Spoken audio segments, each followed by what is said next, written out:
Hi, I'm Rhonda Arking, Director of Language Arts Programs at Sylvan Learning. What are the characteristics of high-quality writing?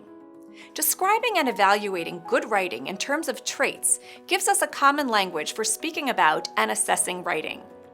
In order of importance, here are the 6 main traits that define good writing: ideas, organization, voice, word choice, sentence fluency, and conventions. Let's define each of these traits. We'll also share some guiding questions to ask when evaluating your own, your students', or your child's writing assignments. Ideas. Every piece of good writing has a main message with details that explain, support, or further that message. Here are some guiding questions to ask about ideas. Is there a clear main idea or message? Is the topic focused, or does the piece seem to ramble? Are there enough details to develop the main idea? Are all details relevant, interesting, accurate, and descriptive? Organization is the internal structure of the writing. Details need to be organized in a way that makes sense, given the ideas presented.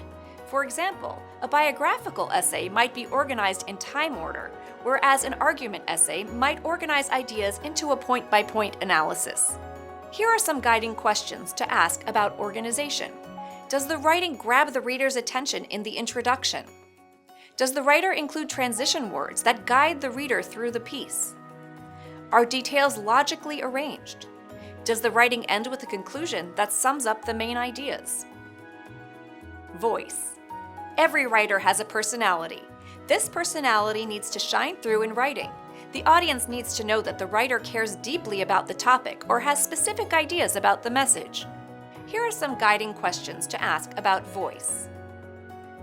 Is the writing expressive? Can the reader feel the writer's conviction and passion? Is the purpose for writing clear? Does the writer connect to the audience? Does the writer use words and phrases that are distinctive and appropriate for the tone of the piece? Word choice. Writing is deeply influenced by the writer's choice of words.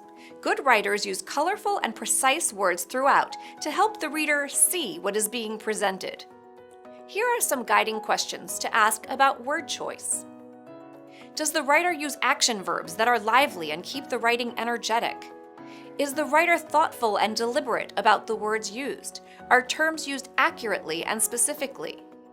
Does the writer use imagery or figurative language to add enjoyment to the reader's experience? Sentence fluency is the way the language flows and how the sentences sound to the ear. Here are some guiding questions to ask about sentence fluency. Do sentences flow naturally? How does the piece sound when read aloud? Do sentence types vary and have different beginnings? Does the writer use transition words to guide each sentence to the next? Conventions. Writing needs to follow language usage rules to make sure that the reader understands what is being communicated. Often when evaluating writing, if one sees grammar or spelling errors, one might conclude, "Whoa, that's a bad writer." While writing with clear language conventions is part of good writing, note that it is the least important of all the traits. You can always teach a writer where to add a comma. It is much harder to teach a writer to present highly organized ideas or a charismatic voice. Here are some guiding questions to ask about conventions. Are words spelled correctly? Do punctuation marks help the reader understand how sentences should be phrased? Is correct capitalization used? Does the writer apply correct grammar throughout? By focusing on these traits of high-quality writing, you can assess the strengths and weaknesses of a piece of writing and determine ways that writing can be improved. Thanks for watching.